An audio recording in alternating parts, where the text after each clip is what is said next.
Hi guys! Gandang gabi sa ating lahat. Welcome to my cooking vlog. Karon guys is magtulamig isda nga si kuya ang magluto. Ako eh. Oo, ikaw nang magluto kay magpractice na ka. So nagpabukal nami guys og tubig. Guys, nagbukal na yung aming gipabukal nga tubig. So ikuan na ang lamas nak. Butang ka na sulod. Yan, very good. Next, ang isda.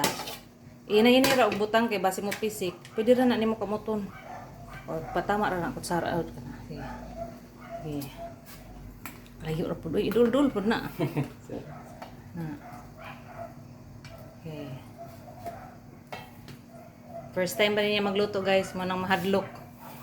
Sunod, butangi og asin nak. Aray. Yala kasi. Pana lang sa tilawan naman nato niya. Okay, tapos butangin pa dug magic sarap. Pila. Sige ra, tama lang. Ikon lang. Sige pa. Okay, very good. Taklo be. Dilimex. Ay, gimix mo. Mix mo pa na iya. Okay. Tilawan din mo ini.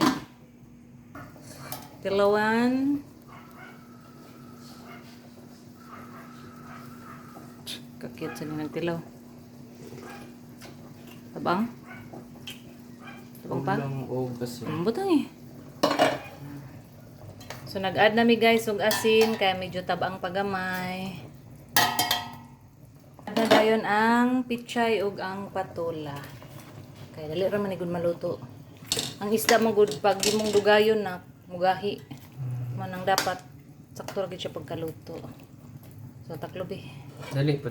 May nang bata pa guys ako na siya gitrain og luto. So while nagluto mi guys, plaster na dayon og mga plato para mangaon na dayon mi pagmahuman. Manluto.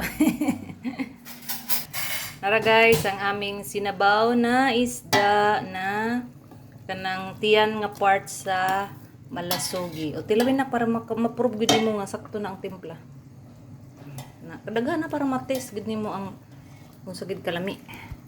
Huy punda dun.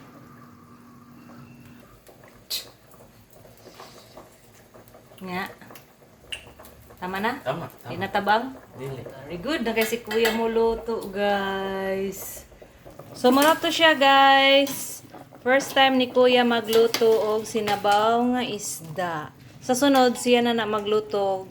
Siya na lang kanang wala nako para maanad gid siya. So, kani guys, sina na madugayon.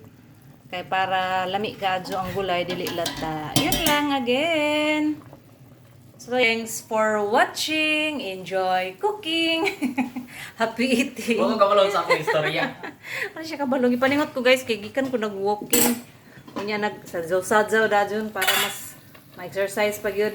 God bless you all. Love, love.